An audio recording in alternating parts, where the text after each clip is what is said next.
সময় উপযোগী সিদ্ধান্ত না নেয়ার কারণে শিল্প খাতে গ্যাসের সংকট তৈরি হয়েছে।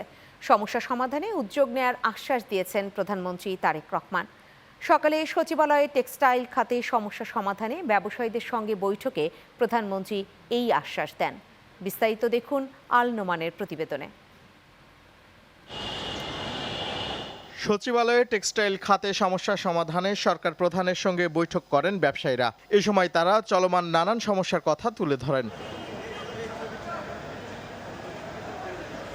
বৈঠকে প্রধানমন্ত্রী বলেন, সময়োপযোগী সিদ্ধান্ত না নেয়ার কারণে শিল্প খাতে গ্যাসের সংকট তৈরি হয়েছে। দ্রুতই সমস্যা সমাধানে উদ্যোগ নেয়ার আশ্বাস দেন তিনি।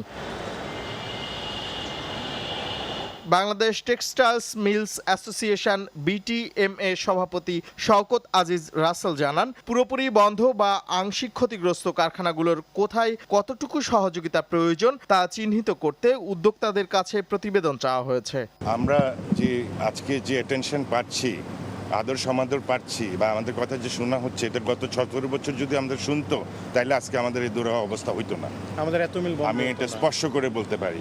আজকে উনি সবাইকে মিটিংয়ে রেখে উনি কথা কম বলেছেন, খালি শুনেছেন। উনি চেষ্টা করছেন বোঝবার জন্য এবং উনি বোঝেন, আরও বোঝবার জন্য, আমাদেরকে বোঝবার জন্য, আমাদের মাইন্ডসেট বোঝার জন্য উনি বসছেন এবং আমি বিশ্বাস করি উনি একটা সুরাহা করবেন। বিদ্যমান অবস্থায় সরকারের যে মনোযোগ পাওয়া যাচ্ছে তা গেল 17 বছর পাওয়া গেলে বর্তমানে দুরবস্থা হতো না বলেও জানান ব্যবসায়ীরা। আল নোমান, চ্যানেল 9, ঢাকা।